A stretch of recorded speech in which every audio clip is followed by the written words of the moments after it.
So in our previous lesson, we discussed how to resolve a problem when you receive a bill or a correspondence that refers to an issue that has now risen and you need to resolve. I mentioned in my case, I received a letter from Los Angeles Department of Water and Power in which I learned that I had to pay them for water usage for 5 years. I was shocked, to say the least. But more importantly, I was a bit angry at the fact that they were aware that my meter didn't work and had not bothered to replace it for over 5 years. That is just unacceptable. And I recommended to all of you that you write a letter in which you address the issue. I recommended writing a letter so you would avoid being on the phone, because in my experience, I found that when you call customer service, you often get an individual who is very nice and kind, but doesn't have the power to resolve the issue. And so after you explain to them the whole problem, they end up transferring you on to speak to their manager. And then when you speak to their manager, you kind of get the same issue where they say you need to speak to my manager. And I found oftentimes when the issue is big, especially something like this, where we're talking about a potential bill for 5 years, that you are going to be continuously transferred on and you will continue to have to retell your story. And so what we do psychologically is we change the text that we share. And so if we in the beginning gave this whole big breakdown of what happened, what the facts were, what transpired, we continue to shorten our story and tighten it as we move forth because we've already covered it so many times. We're getting sick of it ourselves. So by the time we get to manager 5, we're saying, have a problem, received notice, will get bill, meter broken, I owe you money for 5 years. And it's definitely not giving them enough details or information. And so what I found is best to do in this situation is to write a letter. You're writing it once. You need to give it attention. I would say you want to spend about 30 minutes on putting it together. I recommend writing it in Word on your computer or in notes, which is what I often use. And rather than sitting and typing it, I will dictate the text to my phone. And then I just review my notes and check for any kind of mistakes, misspellings or the wrong word that Siri, will blame her, entered into my letter. And so I will edit it. I also recommend stepping away from the letter completely and returning it to it the next day. I majored in English, and when I studied literature and creative writing, I was told by my instructors continuously that you benefit from stepping away, because when you're writing something, you're continuously reading the whole thing over and over. And it's already embedded in your brain to where you're just skipping over a number of the words because you think you know what it is. It's just an automatic reaction of our brain and eyes. And when you return to it the next day, you see it anew, so to speak.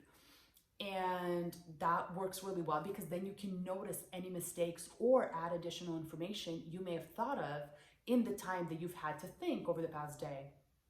And once you write this letter, definitely save it because you want to reuse it dealing with this issue, or also reference it in the future. I have a lot of letters saved that I've written for myself and friends and family who I've helped. And I find that it's always beneficial to be able to refer to them if I need, to think of how I want to form a letter or what things I want to cover. Or if I'm telling someone about an issue I dealt with, it's very easy for me to refer to such a letter and see what's in it and, advise my friend or acquaintance accordingly. So once you've got this letter and you waited your day and you've edited, I want to make sure that you have 3 specific areas.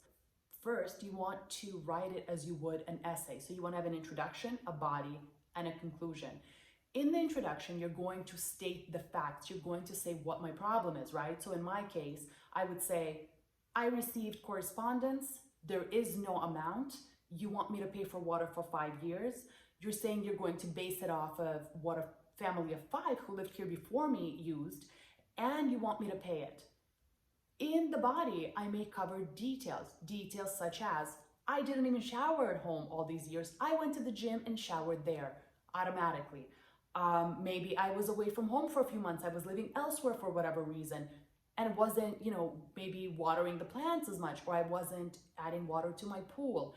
Whatever the details are for that situation, you want to add it in the body, giving it your perspective. And then in the conclusion, you want to make sure to ask for what you want.